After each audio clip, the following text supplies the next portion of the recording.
All right, I see a few more people are joining, but I think just given everything we want to get to today, I'm going to kick us off, and we are recording. I'm going to mention that again, but just so that everyone knows from the very beginning. Hello, everyone. Welcome. Thank you so much for joining us today for this workshop on designing Virginia statewide CPACE program. I hope you're having a good week, staying safe and staying warm this time of year. I'm Bettina Bergu.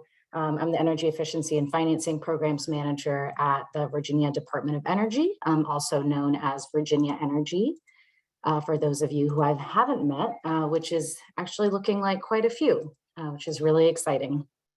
I am joined today by our commercial property assessed clean energy program administrators of Virginia PACE Authority, as well as the team at a couple people from the team at Slipstream.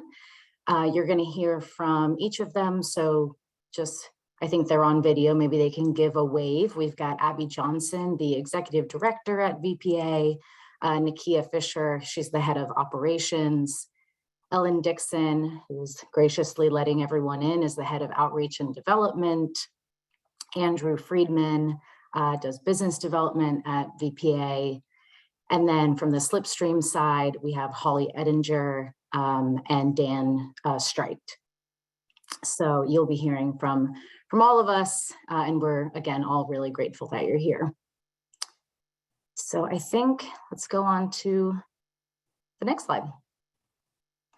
Great. So I know we have folks online today that have a wide variety of background when it comes to commercial property assessed clean energy and CPACE, or CPACE as it's known, as well as CPACE in Virginia. So I thought we could just start from the very beginning as to kind of why we're gathered here in this virtual space today. So we have a section of the Code of Virginia that authorizes localities to establish, to pass ordinances and establish local CPACE programs. And we're going to get into a lot more detail, but this is a commercial clean energy financing program at its heart. And then in 2020, the General Assembly passed language that provided authority for our agency, Virginia Energy, to design a voluntary program for localities to opt into, just making it easier for them to establish this type of program on the local level, because it would already be designed, and also that would standardize programs across localities. So last year in 2021, Virginia Energy went through a competitive procurement process through which we selected Virginia PACE Authority with technical support from Slipstream to design and administer this statewide CPACE program. And I just do want to note that a lot of people know that there are commercial as well as residential varieties of property assessed clean energy. And here in Virginia at the moment, we only have the commercial variety CPACE. And so all of the projects and this program that we're going to be talking about is focused on the commercial sector. All right. Great. So the objective of today, I think I see a number of folks who have been with us over a journey we've been on for the last month. We've had 3 other workshops that are informing our design of this statewide program. So this is the last of 4 workshops, and we've learned a ton from our colleagues in sessions focused on legal considerations, technical considerations, and a local government focused session. And all of this is helping us hone the standardized program documents that we're going to be using for this statewide program. And then today, of course, we are turning our focus to how we can elevate equity in this new statewide clean energy financing program. So a lot of ways in which we can do that, of course, but today we're going to be focusing on First, how we can design the program to be accessible and useful to businesses that might otherwise not be familiar or use this type of program. And then second, by ensuring that the program's design and administration promotes projects that benefit economically underserved communities. And again, these are all commercial projects. So we have a number of ideas about how we can further these goals through program design and administration, but we know there are a lot of other opportunities and kind of tactics to operationalize them. So we're really looking forward to your ideas. And on that note, again, we are recording this session. All of the other session recordings and presentations are on the VPA website. I'm going to throw the link to that in the chat, and a recording of this is going to be posted there as well as the presentation. In order to, since we do have a little bit of a larger crowd, we thought that the best way to take advantage of all of your participation today and really capture your opinions is through polls. So you're going to get a lot of poll questions from that Nakia is going to launch. And then, of course, kind of the answers to those questions are suggestions that we have or ideas that we have, but please feel free to use the chat very liberally. We're going to be following that and digesting those comments as we digest everything else from this workshop. So I think that is wrapping up this slide. I did just want to say, oh, right, the agenda, that's important. So we're going to start out with a little bit of CPACE 101 from Virginia PACE Authority, again, just so that we're all kind of speaking the same language about what CPACE is. They're going to present some case studies as to what projects really look like and the benefits of those. Go over what our goals for furthering energy equity are in the program. And then we're going to dive into those goals and really, again, how to operationalize them. And that's where we're going to be looking for a lot of your input, and appreciate that in advance. Have some time for open discussion when people can, hopefully, if you want, raise your hand and go off mute, and we can engage verbally before we wrap up with next steps. So I think we're going to hear a bit from Virginia PACE Authority about them, but I did just want to say to wrap up this intro is that one of the merit review criteria during our competitive procurement process was looking for the strength, or was considering the strength of the proposed program design's alignment with Virginia's energy equity and environmental justice goals, as well as looking at how the proposers have demonstrated that commitment to equity kind of in their internal operations, as well as through other work that they've done. And we were really impressed with what ideas VPA and Slipstream had. They scored really highly in that regard. So we're just really grateful for their leadership in ensuring equity is central to this program. So let's hear more about them. Thanks, Bettina. Next slide, please.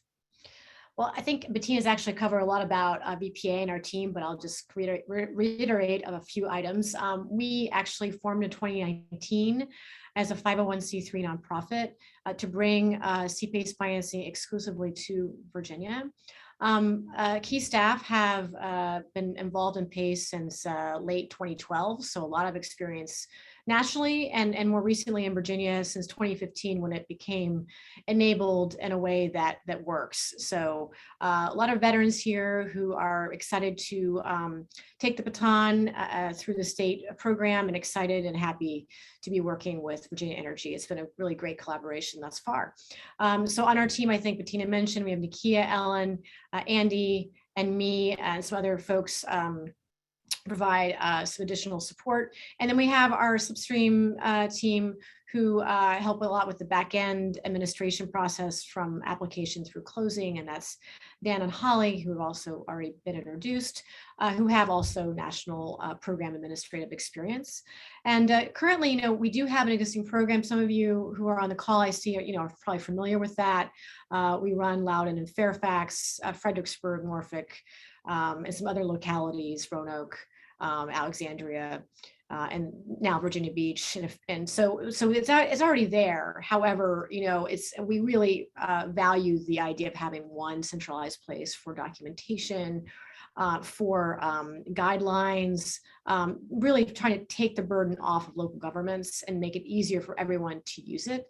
So, as we're going through this process, the goal would be that everyone would really opt into the statewide program, and these local programs over time will not be separate. However, while we're going through the process, if you do have projects in those localities, they're on our website, virginiapace.com/locations. You can see where you can actually submit an application. It's live and active. So, but over time, the statewide will be something that will be a great addition. Also, just to let you all know, some of you are from Hampton Roads. We are involved in some initiatives that involve trying to increase the use of CPACE in resiliency.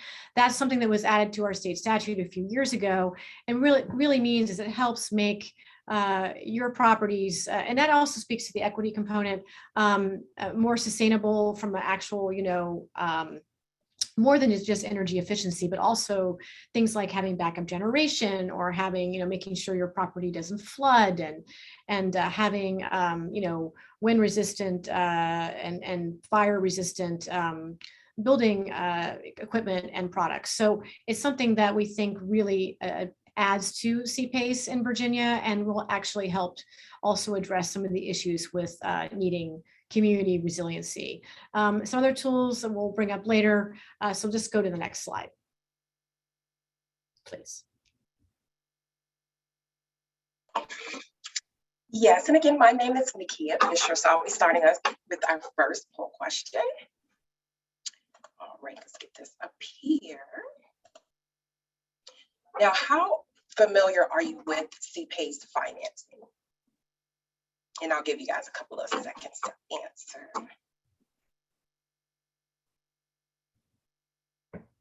Wow. Alrighty, so I'm going to end this poll out here, and I'll share the results. So it looks like the majority of you are not at all familiar with CPACE. So that is good to know. We'll be speaking to those points, of course.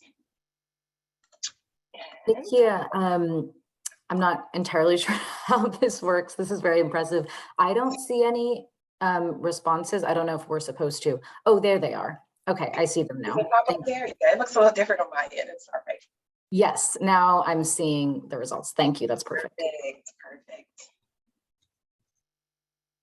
All righty. So I'll go to the next slide. And we also have our second question. And that is, have you ever used CPACE financing? Of course, for those who are somewhat familiar with it, have you ever been able to use it?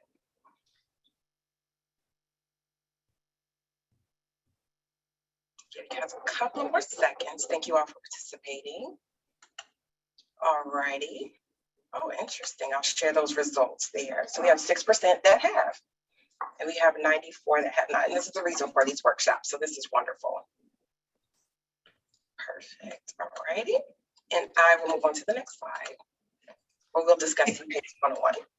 Yeah, that's actually very helpful to see those results. So thanks for that, Nikia. I think we're not entirely surprised seeing some new faces and new names, and we're very excited that you're participating, because that's absolutely what we want. We want broader participation. We want to hear more voices. We want to make sure everyone's perspective is being understood. Yes, just take the results down when you can for a second, Nikki. I know it's hard for us to see on our end as a co-host that they're still up or not. But I'll just go through quickly to talk about what CPACE is. CPACE, as Bettina mentioned earlier, stands for Commercial Property Assessed Clean Energy, and it's a way of basically accessing financing for a broad array of measures related to energy efficiency, renewable energy, and resiliency. What I really wanted to highlight here is that, CPACE works for all kinds of buildings, but because of the way it's structured, which I'll go into in a few minutes, it really does expand the ability for borrowers and property owners to be able to use it that maybe have struggled to find attractive financing at attractive terms in the past because of the way it's structured. So we definitely see that nonprofits, some charter schools, we see a lot of places of worship and some affordable housing use PACE, and we think that's great because it really expands access. Certainly this slide on job creation is the economic development component of PACE. This is probably a lot more than that. Actually, we're waiting for updated information from our national nonprofit, but basically it's really been increasing exponentially across the country. And we're seeing that, it's something that really can add a lot of benefit, a lot of jobs to the local economy, as well as just really helping create better buildings. And in terms of, just improving the buildings and making them not only more efficient, cost less, but also better from a standpoint of, indoor air quality and just general health of the buildings. So next slide, please.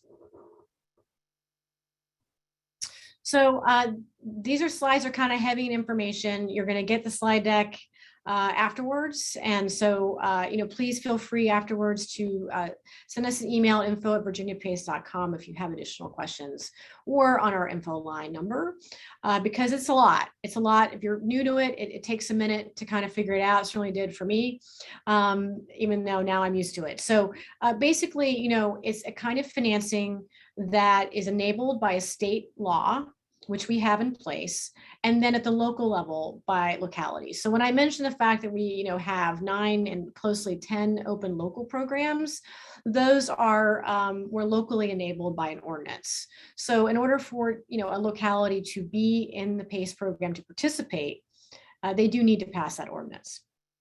And why do you need to pass an ordinance? I think that would be the next question, really. Most kinds of financing, you just private bank and private building owner, and you negotiate and you get your loan.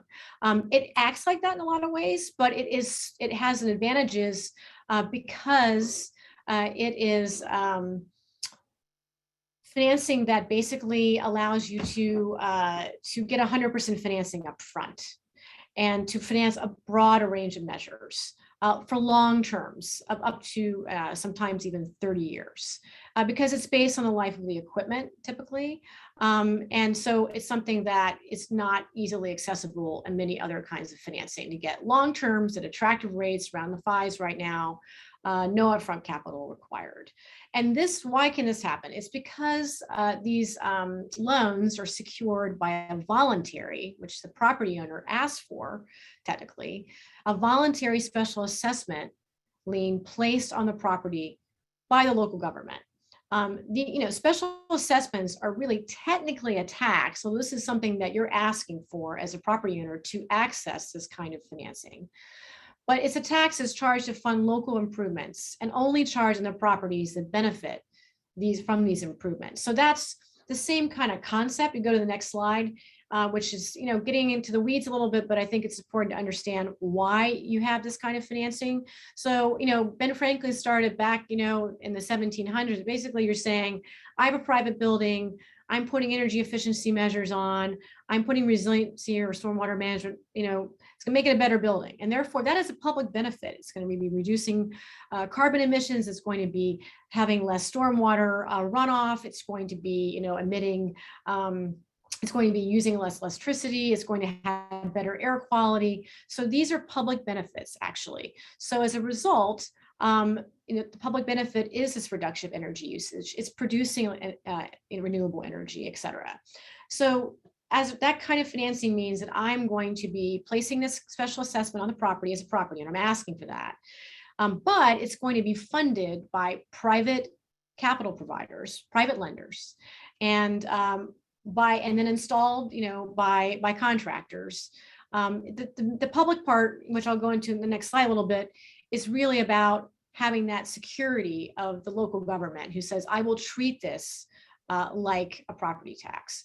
So basically what that means is, under the last bullet, first sub-bullet of the last bullet, delinquent loan payments would be paid before non-governmental liens. So if you have a mortgage on the property and there was an issue and a foreclosure, the PACE component, that payment that was delinquent, would be paid first to the lender, potentially, over other mortgages. Now, typically, because it doesn't accelerate, if something happens and you sell the building, the PACE financing assessment transfers automatically. So it just goes to the next property owner.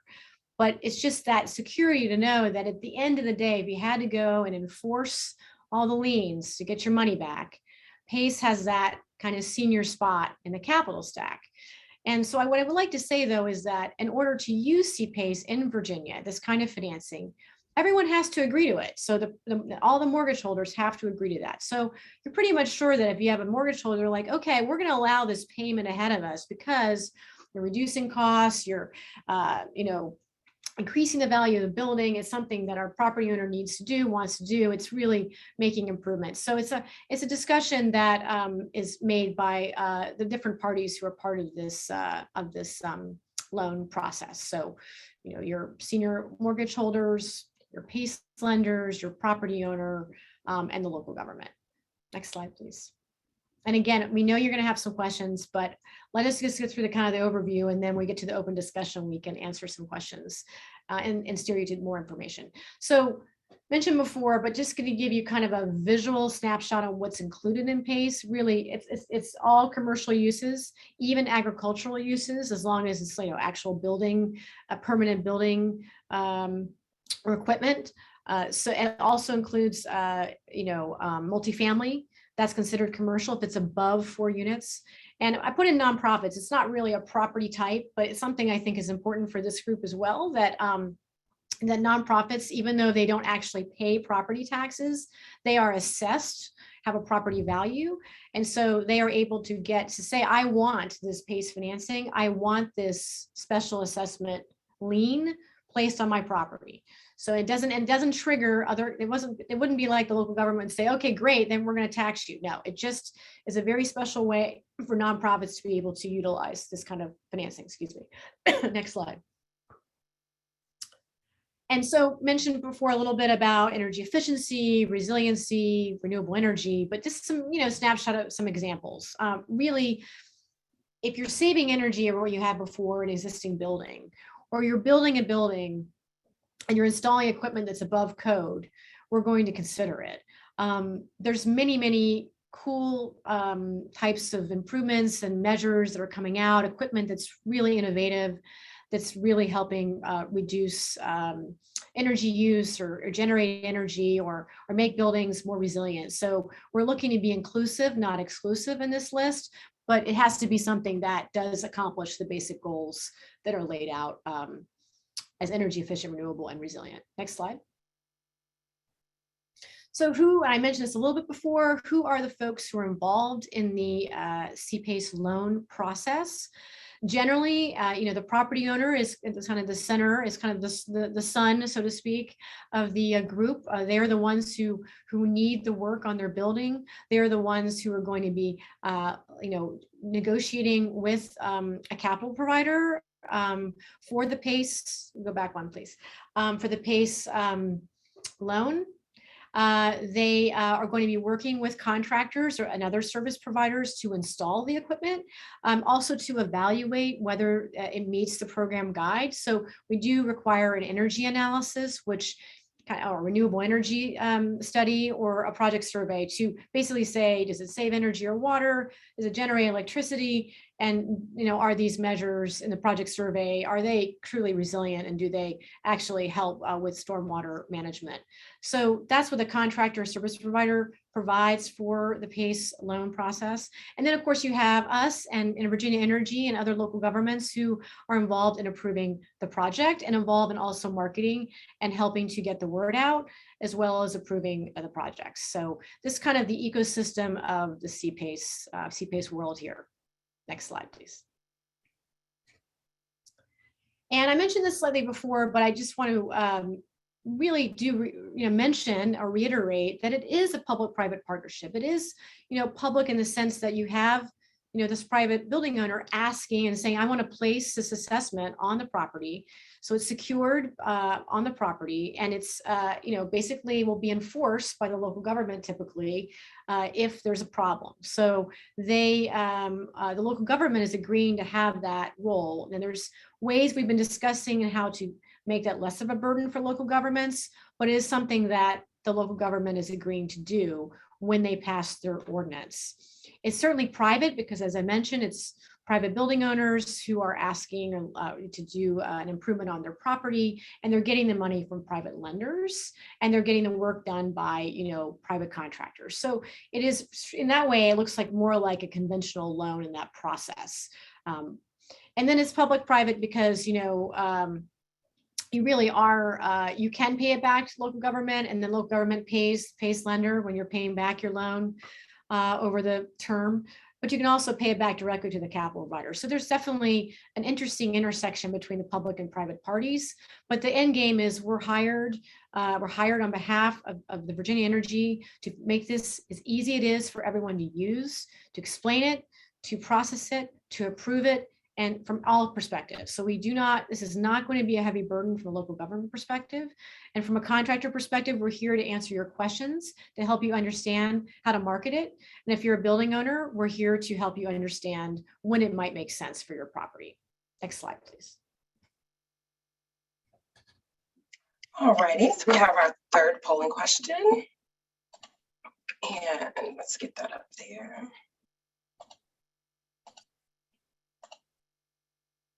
If you needed to finance improvements to your building, where would you find funding?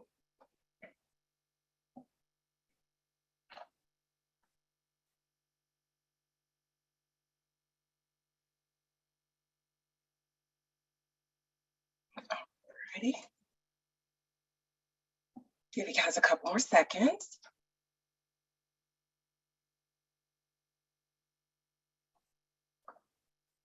Alrighty.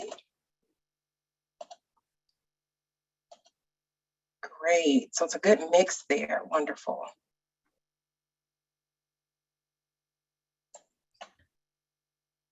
Yeah, I can see that we're seeing a pretty. I like the fact that people see a role for CPACE, Nakia. It's interesting, right? Like it's like almost half, a third of the people. Like that. It is. Thank you guys so much. Alrighty, next slide. Thanks a lot. Interesting looking at, I guess we can close out the results in a second. Before we do though, I'd like to point out that it looks like, and I guess we maybe a few more people, maybe next time we'll wait a few more seconds, but often we see that some folks don't like to see, don't have to answer. It's not obligatory. But we did say about a little over 40%, I guess, answered the poll. And it looks like that a lot of you go to community banks.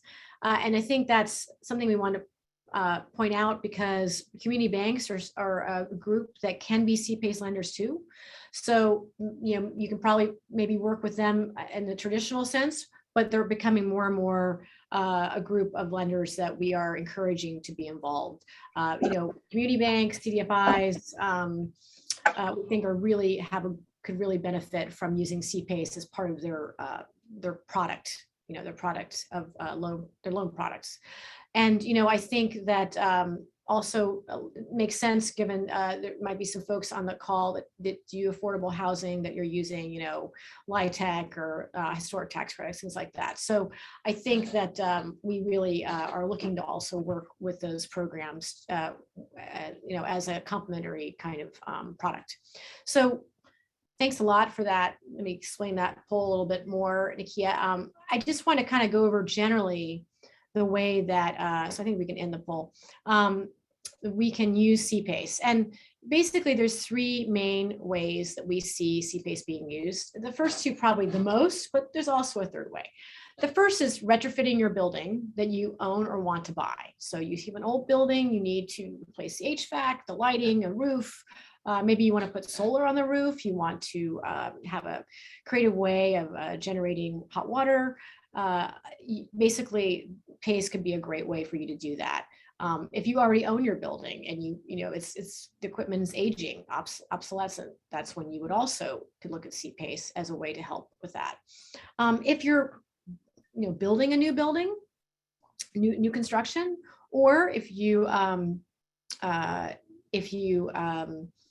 have a building that needs significant rehab, it's basically almost like a new construction project because it's down to the studs almost. It's a vacant building. Maybe you're having to put in all new systems, an envelope, et cetera. That's something that we'd almost put in the new construction category. And lastly, it'd be that if you are a tenant and you need to do significant upgrades to your building, or if you're a landlord that needs to do upgrades and you have tenants, there's ways to work together to share some of the CPACE costs and also benefit from the results of the CPACE improvements. So next slide, please. So I think it's easiest to really explain PACE by showing examples. Again, I know there's a lot of information for those of you unfamiliar. When we open it up and in the future, please feel free to ask how it would work in a specific situation. But this is an example of a building that was upgraded in Maryland. And basically it was looking for a way to put in new HVAC and lighting and other improvements to the building. And by doing so, they didn't have to come out of pocket. This was really important. It's a nonprofit that provides services for low-income residents, actually even have some housing element to their property. And so, what does this do when you use CPACE? You have old equipment, now you have new equipment, and it's more efficient. What are you getting? Well, you're certainly, you're able to use your cash for other reasons. You don't have to use it for that HVAC package unit or for the roof upgrades. You can use that to help fund your operations, that you need to use, or, make sure you're staying cash flow positive. You're putting on equipment that's high quality, high performing. That's going to, over time, increase the building value of the property.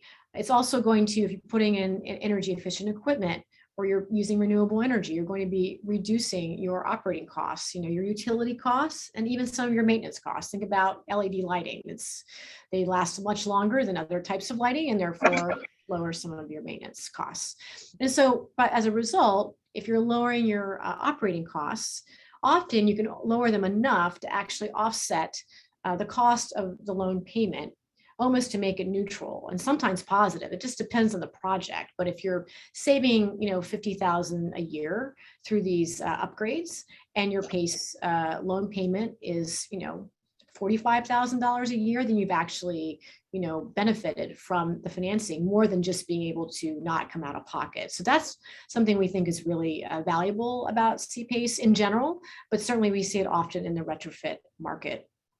I think that it's also important to note in general that when you're using CPACE, you are really, the lenders are looking at the building value more than they are looking at the actual financial strength of the borrower. You want to see that they, of course, are current on their taxes, that they don't have any bankruptcies and, their mechanics liens. You want to make sure they're, really keeping up, but we're not expecting that you have, the balance sheet of a large developer, because the value and the securities in the bill isn't actually in the property.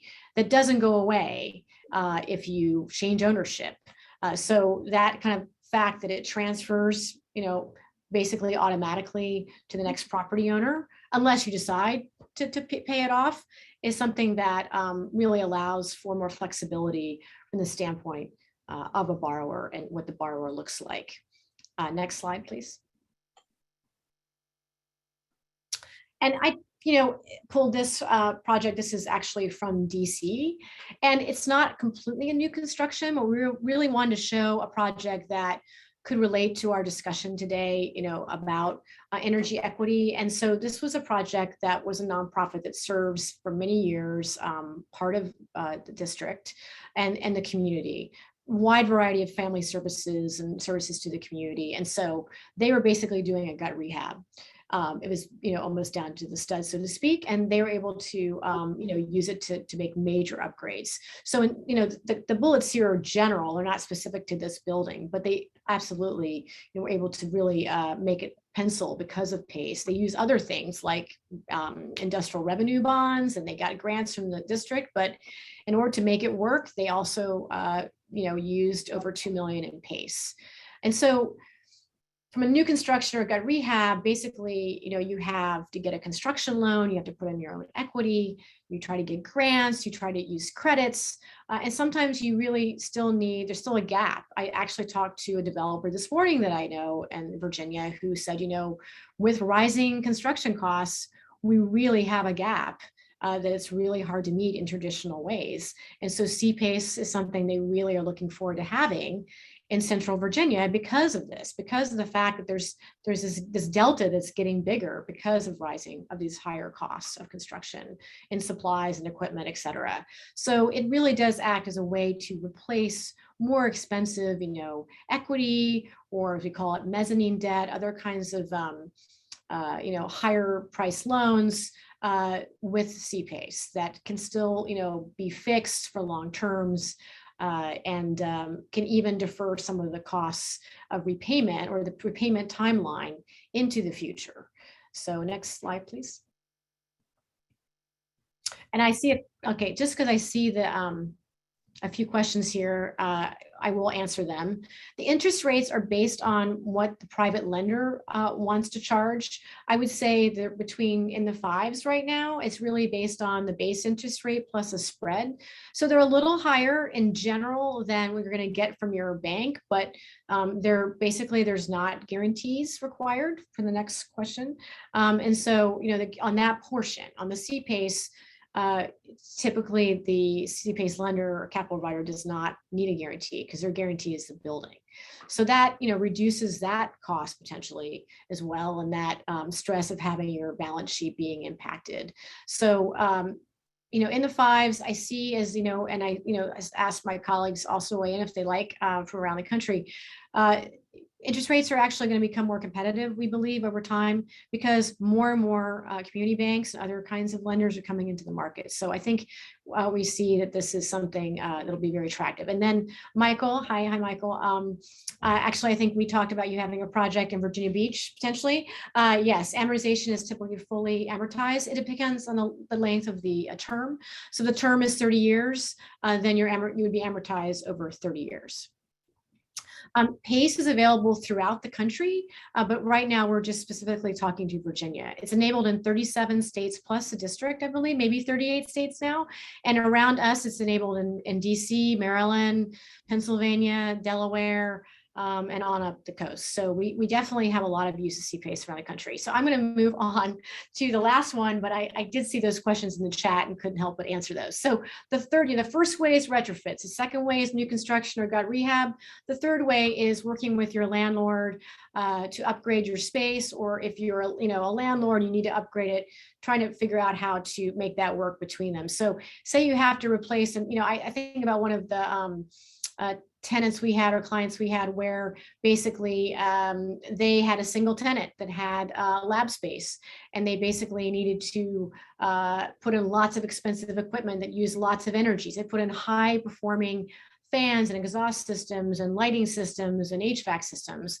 And per the way the lease worked, that was really the tenant's responsibility. They were a single tenant in this property. However, they didn't want to come out of pocket, so they work with the landlord to basically use CPACE to pay for it, because the landlord, as the property owner, has to actually be the one who signs the loan documents, who agrees to the CPACE financing. But then they would say, okay, we're going to pass through the cost of CPACE because it's technically a special assessment. So in our lease, that's one of the costs you traditionally, would pay, all the property tax and other assessments. You will pay for that over the 20-year or 25-year time period of the loan term. And so the tenant was happy because they got to put in really high efficient equipment, which in itself lowered those operating costs. And they were willing to pay the CPACE loan payment because they were going to have to pay for it out of pocket. And this way, the landlord was accommodating and said, okay, we'll do it this way and save you that out of pocket cost. At the other side, I'm looking at some of the examples here on the screen. Basically, you're able to help, help your tenants out. If you're multifamily, you have to replace the roof, for example, or you have to replace the boilers that are in the common areas of the building. And so that's a cost on you, but you can use CPACE to accommodate and get that higher efficiency. And that's going to help both you from a CapEx perspective, but also your tenants who will be paying less if they're sharing in some of the costs of the electricity in this case, or gas. Also, another example here is where the ACE hardware asked for these upgrades to be made, and the developer, who actually happened to be a minority-owned firm, helped the tenant out by making some of these upgrades through PACE. They were highly efficient, actually did a number of savings, but I just want to point out the fact that it reduced the CO2 emissions. So I'm really, before we go to the next slide, I just want to get a quick answer a quick chat question from Megan. Just to clarify, landlords are allowed to use CPACE for a single unit in a multifamily building. So I was really referring more to commercial, like if you had a commercial tenant, like a biomedical tenant, or you had an ACE hardware, they would be able to do that. Typically in a one apartment building, that would be a very, very small assessment. It'd be more like I'm replacing all of the individual P-tax in all of the apartments. That's where I think it makes the most sense. Or I'm replacing all of the common area lighting, and I want to use CPACE. Multifamily, typically the tenants are responsible for their own electricity. So discussions about how you would negotiate that process is something we can talk about in a further webinar, but I appreciate that question. So I think we can go to the next slide, please. I think. So, as Bettina mentioned, we've had lots of conversations about CPACE in general, legal perspectives, how to structure some of the legal documents, how to look at how we want to qualify projects. We already have existing programs. We're really building off of that. But we definitely wanted input, and you're welcome to listen to those sessions and provide input if you want via our email.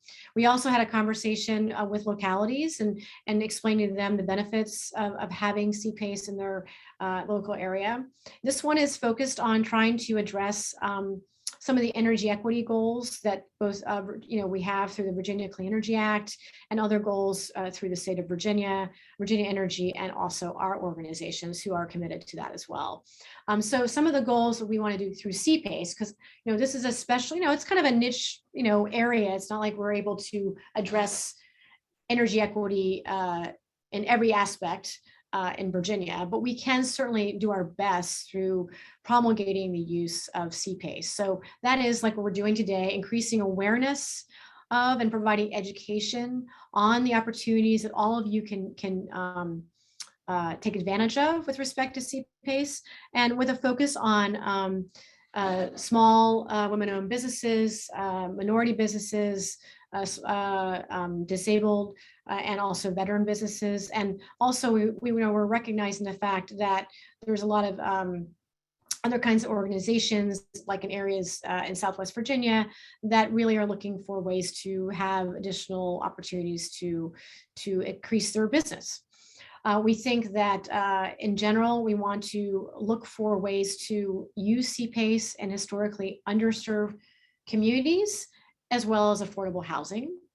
And we also see it with resiliency added to our statute a few years ago, as I mentioned, something that really will help address some of the issues that tend to or do affect low-income and historically disadvantaged areas more than other areas. So these are the general goals we have that we're trying to address through the use of CPACE financing. And we are really facilitators of the program. We are not the actual lenders or the contractors, but we help coordinate and approve projects as they come in. So we're kind of like part of the hub that helps make this engine run.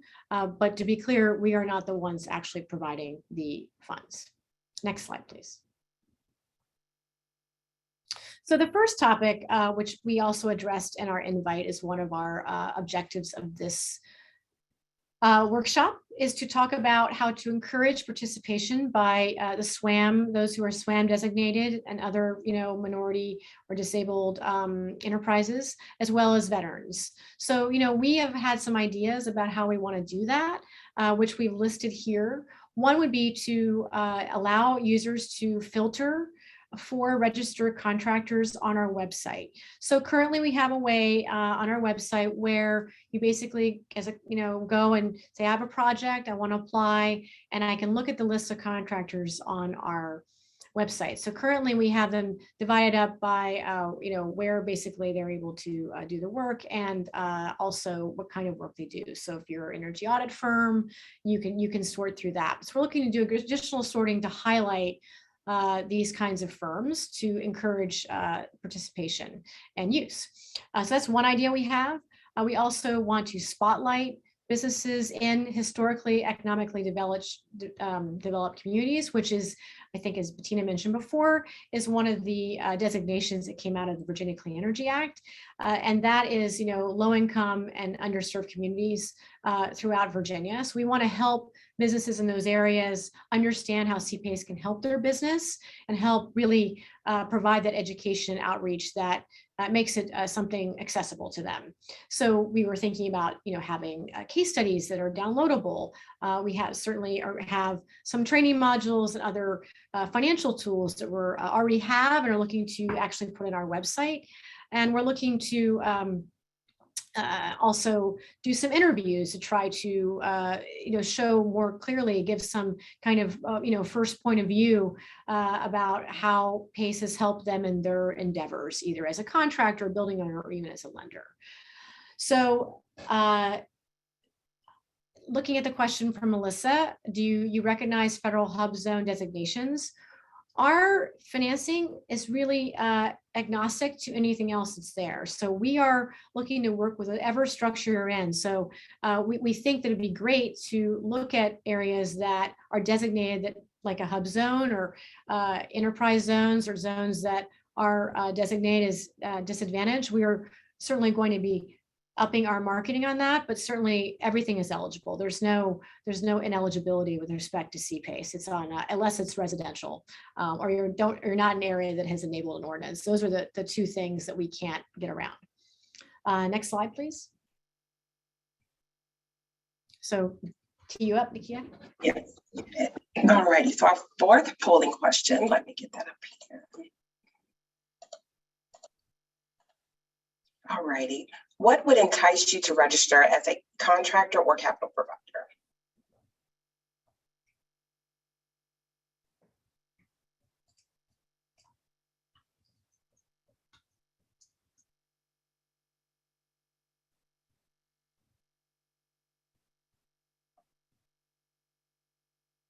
Okay, wonderful. Let's see, I'm going to end that poll out. And again, it looks like we have a good mix of numbers, but getting more contracts seems to be the main thing there. And I will go to the next slide. Once we, Abby, are you seeing the results okay? I am. So I just keep it in my head for the further discussion. Perfect.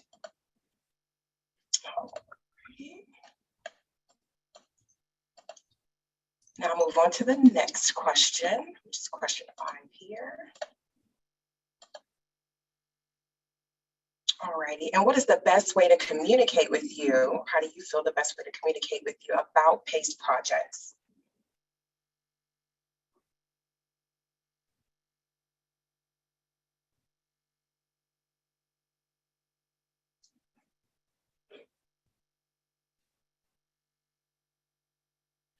All righty. Got a couple more seconds. I'm really interested. Great. Thank you for your participation on that one.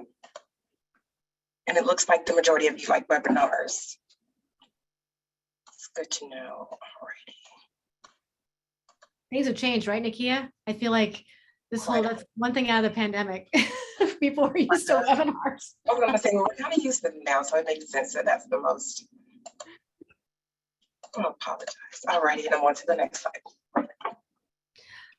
So before we go to the next slide, I appreciate that you pointing out the webinars, Nakia. I also, so what I'm getting out of those two last polls are, one, PACE can be a way to help get more projects. And that's absolutely what we're seeing for contractors, basically saying, okay, your building owner really doesn't have the money right now to replace that HVAC. They need to, maybe it's not even working right. I remember a church a long time ago where they basically, it was in Florida, and they couldn't even hold their church services. This is pre-COVID, because their air conditioning had broken down, and the way that they didn't have the cash. So by having PACE available, they were able to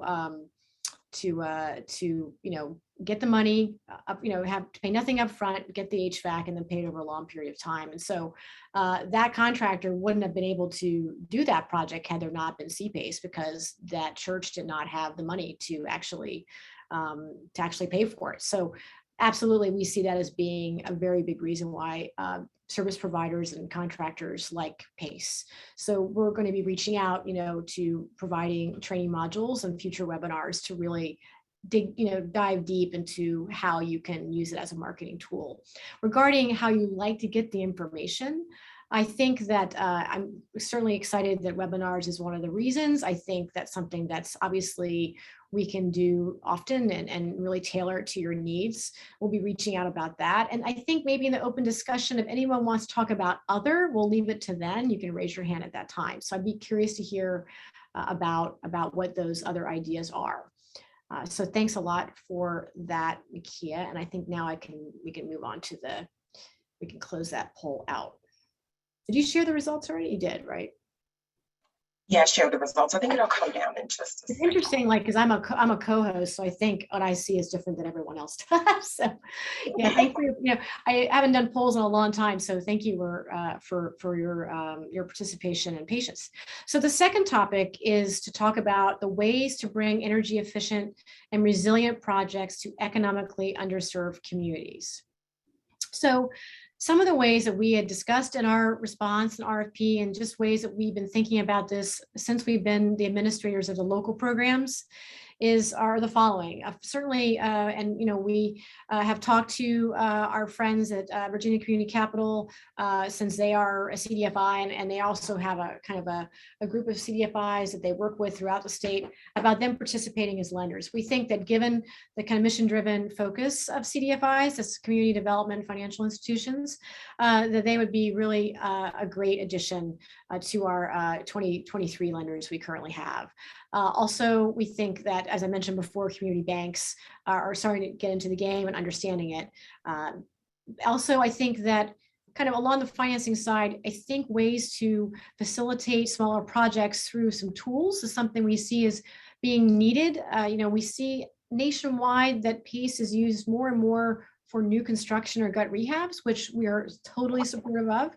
But we do want to make sure that the smaller projects can also participate. That if you have something that's not $1 million, but it's more like 100,000 or 200,000, there are going to be ways for you to participate and get interest from lenders. We're ramping up now, so we're seeing this will increase over time. And I would say that one way we're doing that is through what's called our PACE-5 funding platform.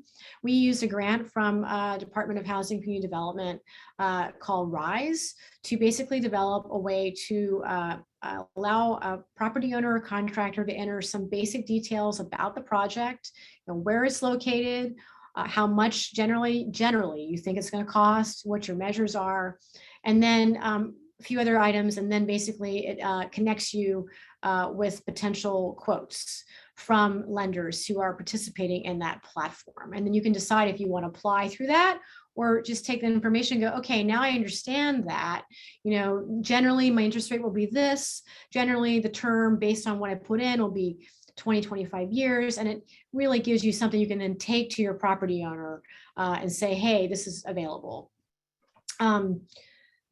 Also, I think something we've been developing is some tools. We have tools that basically will allow you to compare CPACE with other kinds of financing, and also how CPACE fits into existing financing. So if you're doing a new project, you have a construction loan, you have maybe other kinds of financing incentives in there. How does PACE fit in? How does that change the costs and the actual return on your investment. If you have an existing building and you say, I want to use CPACE to replace my HVAC or put in my solar, or I want to go to my loan, my lender, my kind of, bank lender, or I want to pay out of pocket, here's some options. So we'll be sharing that on our website going forward, so you can both look at them and also be able to test it too. We're always open to making improvements to our tools. We want to make sure that they're addressing your needs. Also, we want to see about how we can work with Virginia Housing and GHCD. They both have lots of different kinds of tax credit programs or incentives, and it's something that needs more expansion in general in PACE, is having the ability to use PACE through projects that require HUD approval. It's something that you get at the state level, and then once you do that, you start using it on HUD guaranteed projects. So we're in the works of doing that. It's available in some states already, and we're starting to see that HUD is really excited about, the representatives, at least on the East Coast. We've talked to them a number of times, and they definitely want to see more participation of these kinds of CPACE with their loans. Also, we're looking at ways to make it the underwriting or the analysis of the PACE project more streamlined by putting it in more of a box. If you know about commercial lending, you have kind of small balance or smaller loans, and basically it says you can do this term, this kind of range of products, and that is what you're allowed to do, and it facilitates process, makes it easier, helps reduce some costs. So it's something we don't have yet, but we're looking to at least think about using it and seeing how that might help in your communities and in your projects. So we're going to be getting feedback, from that too, as we work on that. So next slide, please. But before I go to the next one, Holly, can you basically were responding back to something that Falas said. Can you read what they said, or that chat discussion a little bit? Yeah, it was Melissa and Falal that were brought up the Hubzones, which are small business administration program. And I don't know, maybe Melissa could speak to it a little bit better, but it looks to me as if it's a program to support small businesses in areas of the community, in areas of the country where you need a little small business economic development. Does that sound about right? Maybe we could unmute. Ellen, maybe you could unmute them. Thanks. Thank you, Holly, for answering that. Yeah, I am in a hub zone in a small rural area down in Southside Virginia. And so our investments right at this point in time might not be on as large a scale as others, as we're sticking our toes in the water for some of these types of projects. But I didn't know if you recognized the hub zone designation as a qualifier for the program, or if we need to also register for the state DBE or other designations. Oh, we should definitely look at including that one in our designations. I wasn't really aware of it. I love it. Abby and Bettina and I can talk about it offline, but it seems like a good idea. We do try to support the federal level programs with the state level CPACE programs. So it's great. Okay. Yeah, absolutely. Yeah, it's not like you're excluded in terms of where you are, but trying to figure out a way to improve how CPACE can make it work, or to really incentivize projects, economic development, which is Holly's background, by the way. So she has a lot of that before CPACE. So she could absolutely, carry that torch, I think, in terms of trying to make the business case for you and other businesses you work with. But again, you're in Southside. Where are you located, Melissa? I'm around Lake Gaston, so off of 85 down that trajectory. What county are you in? I'm the hub zone designation is in La Crosse, which Okay. is right around South Hill, Virginia. So we do have a little bit higher unemployment here. We have more limited opportunities. There are energy efficient building and solar plans, but they're very hard to get funded and get going down here. So I'd like to see what we can do to help kind of push that envelope a bit down here. If I may speak. Great. Sure, go ahead. Al Hadid. if you're in a hub zone, you will find that there is special funding for hub zone. So you could be in the hub zone, but then you also have hub zone contractors or hub zone individuals either registered through SBA or registered through the state. And that would be part of the disadvantage. If you're in the rural community, then you're in a good catbird seat right now because the infrastructure bill is aimed towards rural development areas. Mhm. Thank you. Yes, that's very helpful. Yeah, thank you very much for that. I feel like a lot of you all will be able to educate us on how we can. I mean, we're looking also for feedback. So I'm actually going to go through this slide fairly quickly, and then we're going to use, have someone else take the baton so we can hear back from you and hear what you think, how we can help you the best, in our endeavors through CPACE. So on this slide here, I just want to talk about some other things that we are looking to do, some strategies and tactics to address energy equity in underserved communities. And that is to partner with utilities and co-ops to basically understand how these incentives can work together. We don't say, oh, you have this incentive, you can't use CPACE. But if we can say, oh, we know that this co-op and, Rappahannock is providing this HVAC incentive, by the way, that'll help, additional kind of, free money, so to speak, in that sense, that will help make your project pencil. It's not something that would take away from your CPACE necessarily loan, but it can really benefit and add to it. We want to educate also developers on how CPACE can work in areas that need them, like brownfields. Projects that use low-income tax credits, as I mentioned earlier, the developer I was talking to who does a lot of those projects, new market and OZ areas. Like we should add Hubzone to that. So basically, all the areas where you have disadvantaged DBEs, you have other kinds of properties that are really in need of assistance. We really want to show that CPACE is additive. It doesn't detract, and it also doesn't really interfere with that. It's really not something that would make you be able to get less tax credits, for example. It just helps on the debt equity component of it. We also want to talk about how we can start utilizing CPACE more in the resiliency side. Obviously, there's lots of issues that many communities are facing. The most vulnerable, I feel like, are the ones in areas that have a lot of flooding, or they have issues with indoor air quality. And these are areas that CPACE is now addressing through the measures that can be financed. So although we're not making the policies, we have the tool that can help mitigate these issues in these communities. Also, we would like to talk about whether or not there's a need to translate some of our materials into other languages. We know that Spanish-speaking individuals are a greater and greater portion of our state. Also in other Korean and Chinese, other Mandarin, other languages. We just want to get feedback if that's something, the timing of that, so to speak. I think the goal absolutely is to do it in Spanish. It's a matter of, do you all see the need?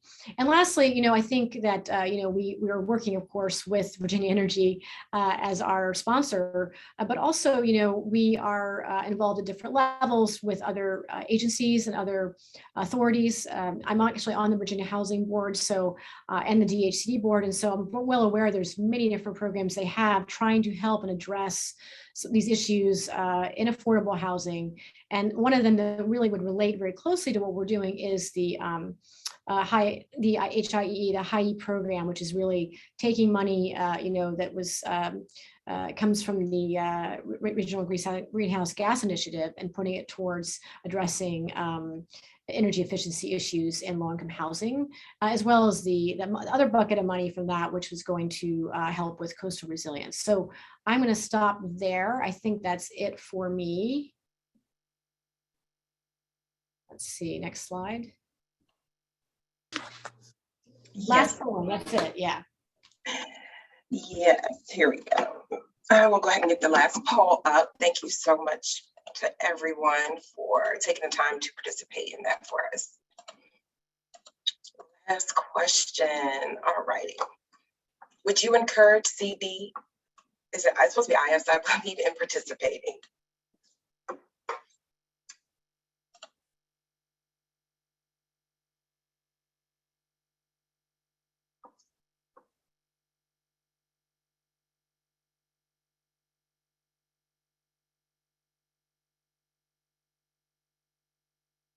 Great, I'll give it a couple more seconds. A couple of people start answering. Thank you.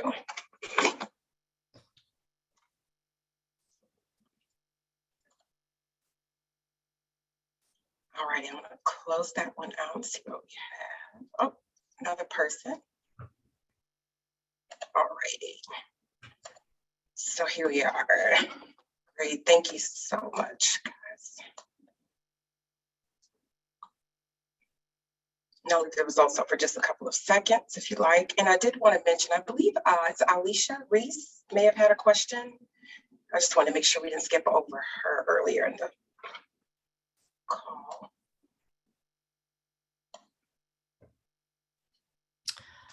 I think I may have addressed that by saying that our program is focused on Virginia, but CPACE is available in a lot of the country. So definitely in Maryland and DC and the Northeast. We don't have it yet in North Carolina and South Carolina, and we just have it in Atlanta and Georgia right now, but we're seeing it becoming increasingly used. Perfect, thank you, Abby. I just want to make sure we answered her question, and I'll move on to the next slide. So I think I've certainly talked enough. So I was thinking, we want to hear from you. So I'll just let Bettina, would you ask these questions and lead this charge? Yeah, absolutely. Thanks, Abby.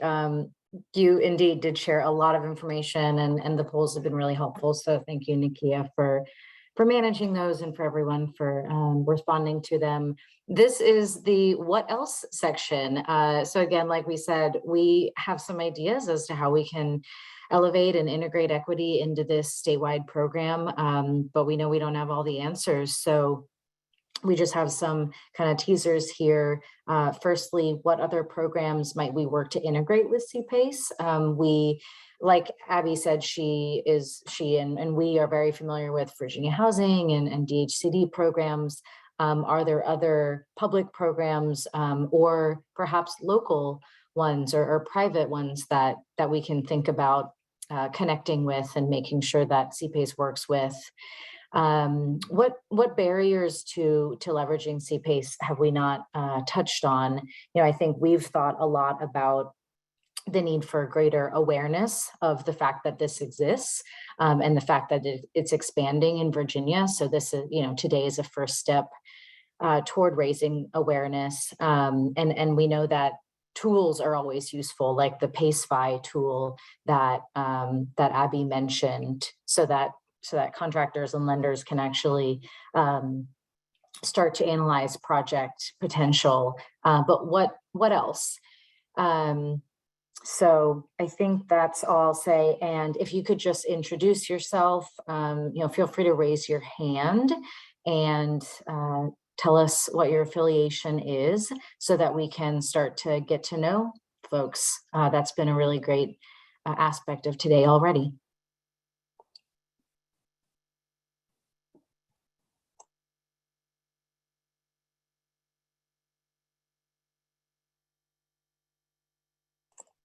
This could also be a good opportunity to let us know if, well, obviously just to ask any clarifying questions about CPACE and plans for the statewide program, but also if you have reservations or if there are reasons that, you as a property owner or lender or someone else wouldn't participate, let us know, and then we can think about how we might be able to address that. Hi, my name is Michael Allen. I'm a commercial real estate broker with Harvey Lindsay Commercial Real Estate. I love any new tools in my toolkit. I'm all over it. So I'm working on a larger medical office rehab.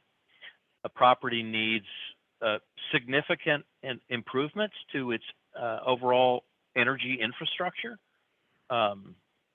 And had a conversation with a traditional lender, and the opportunity CPACE offers to kind of fit into the capital stack,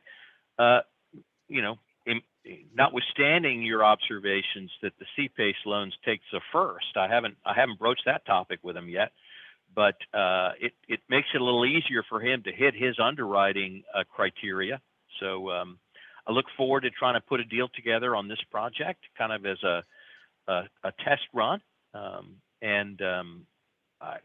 your materials so far have been quite helpful. I'm anxious to learn more about what other, in addition to the obvious, so solar panel, HVAC replacement, lighting improvements, sort of those energy items.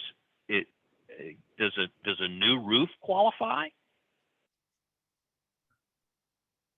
This is Abby. Can I just interject? Hi, Michael. How are you doing? It's been a while since we talked. I just want to address two quick things. One, it's only the payment, the delinquent payment, that would be ahead of any first mortgage interest. So that's something that maybe I didn't explain well enough, or something that's easily lost in the shuffle. But when you're having the conversations with those, and to anyone on the call, we're happy to participate and explain that to the senior lender, so they understand what's really ahead of them. And to your second thing, the roof, typically we would want to see that the new roof is more efficient than the older roof. So if you have more insulation, or it's reflective, or something that can show us. That's going to be easy, Abby. The roof is 25 years old. No problem. We can do that. There you go. Add another layer of insulation. Okay. All right, Dan, do you want to add anything? Dan is our technical guru here. I'm sure he loves that I'm saying that, but. Thanks, Abby. Yeah, no, I think that's absolutely correct. For an existing building, if the new roof is more efficient than the old roof, that should qualify. We'd certainly encourage you when you're going about financing that to look at the whole building's energy performance, and sometimes there can be some efficiencies, or economies of scale that can be achieved when you start to look at all the different systems, whether it's HVAC, building shell, lighting, etc. Try to kind of bring that all along at the same time. But you can do them all together, or you can do them separately. Either one's okay.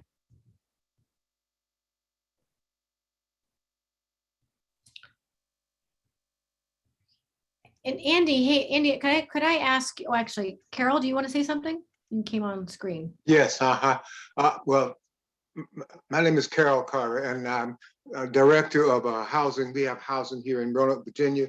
It's under a Northwest Neighborhood Environmental Organization. And so we have a number of units that we've taken over ourselves. They were operated by another organization before we took over ourselves. And what we're interested in really is solar panels for our units to cut down the cost, and also to use some of that energy in a different way as well. So, and also some minimal rehab that we've done most of the rehab ourselves out of our own pockets, but I didn't know this existed. I'm still fresh with this. I only came across this about 3 or 4 days ago when I saw it on the internet.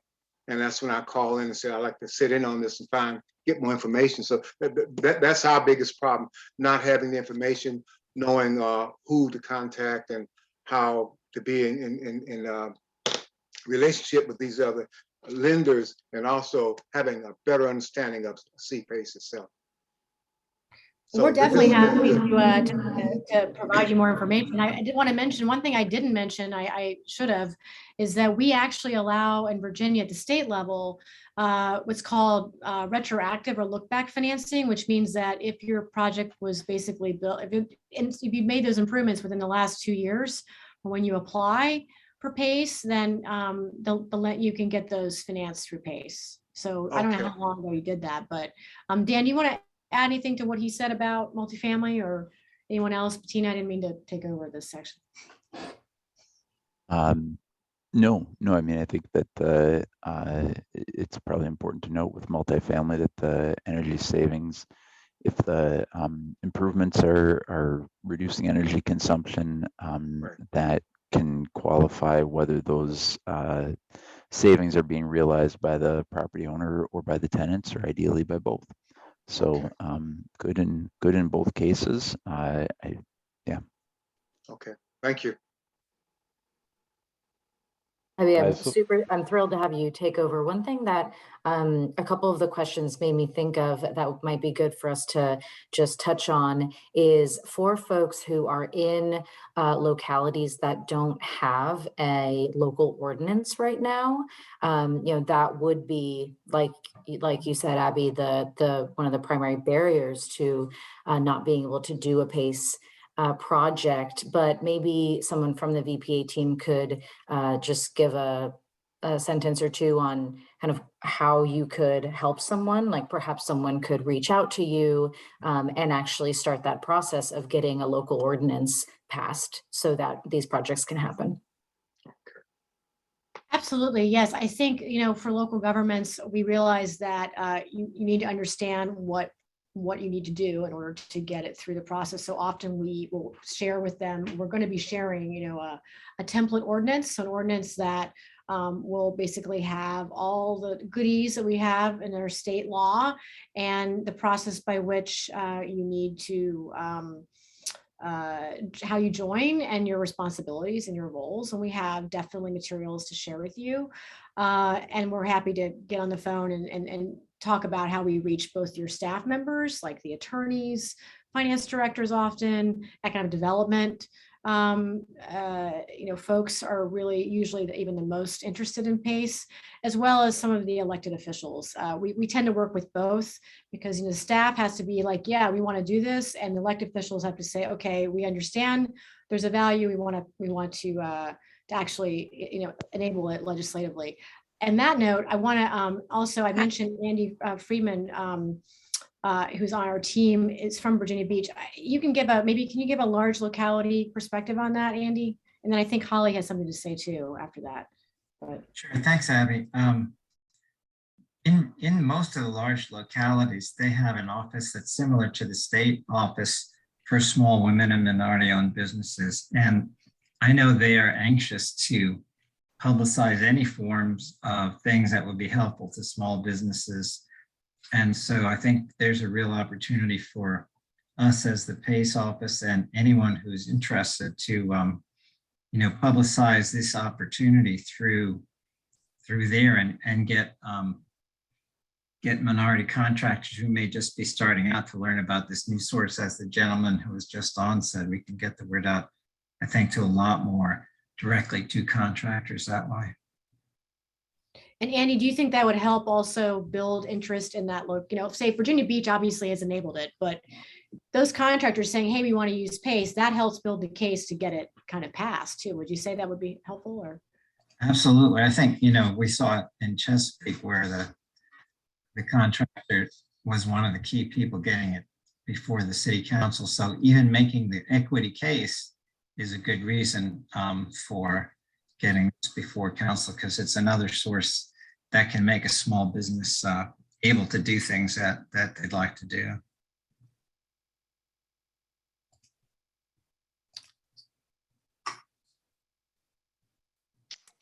Abby, I just wanted to chime in. I'm taking notes, but I wanted to make sure I capture the name of the organization and or the individual who asked the question about affordable housing. Is that Carol? Is that Carol Carter you're talking about? Okay, thank you. Yes. Okay, thank you, Carol. What is your entity again? What is your entity, Carol, again? It's Northwest Neighborhood Environmental Organization Incorporated.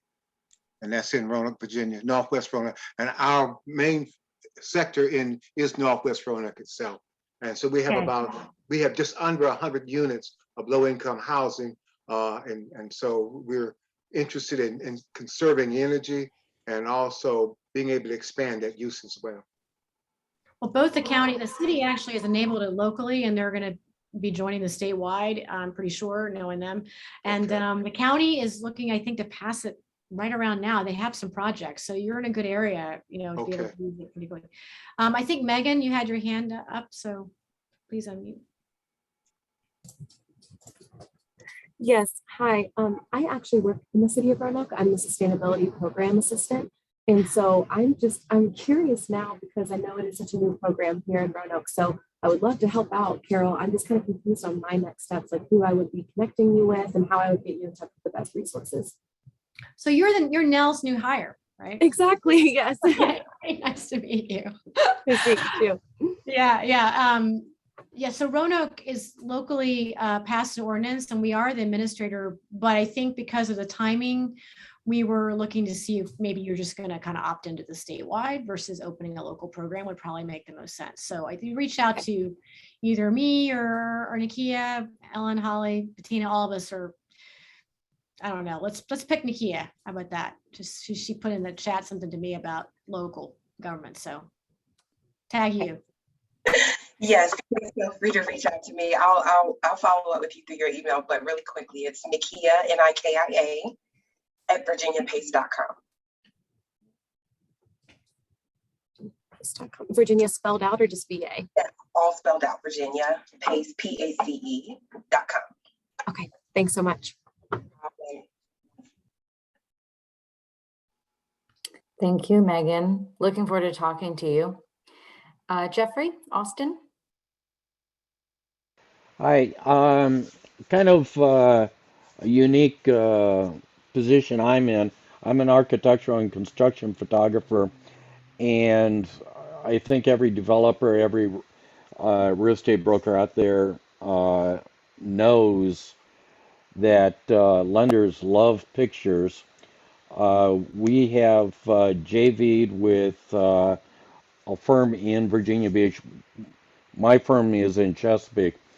Vibe Aerial Insights. And if any developers, any lenders, any contractors are interested, I'm willing to sit down with them. I'm willing to go do a video chat with them if they prefer that, about how we can present their building to the lender. We can do the construction photo documentation, and then we can do the after, to use a military term, the after action photos for the lenders, the architects, contractors, building trade unions, whomever. I'm going to put my contact information down in the chat box to make it easier for everybody. Perfect. I was going to suggest that. Thank you, Jeffrey. Really nice to meet you.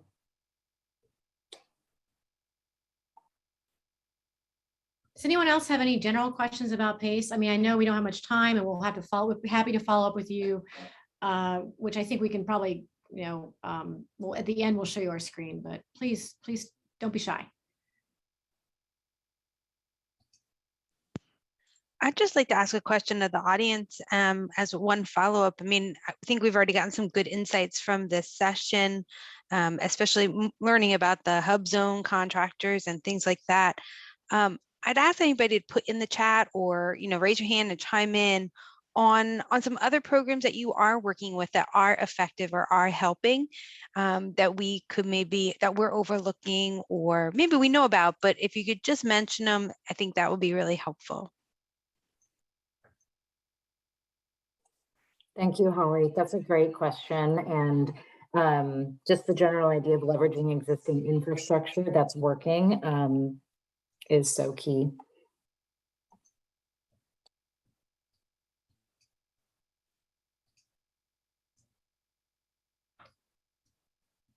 Well, let me just say, we have hands up, but before that, just make sure you go to our website and feel free, if you're contractors or your lenders and you want to join the program, you can already do it, and it'll become part of the statewide. So you can already go on our website, virginiapace.com, and fill out the application information if there are any lenders or contractors on there. And if you're a building owner, you can certainly go through and see what the pre-application looks like, so you can kind of put that in. So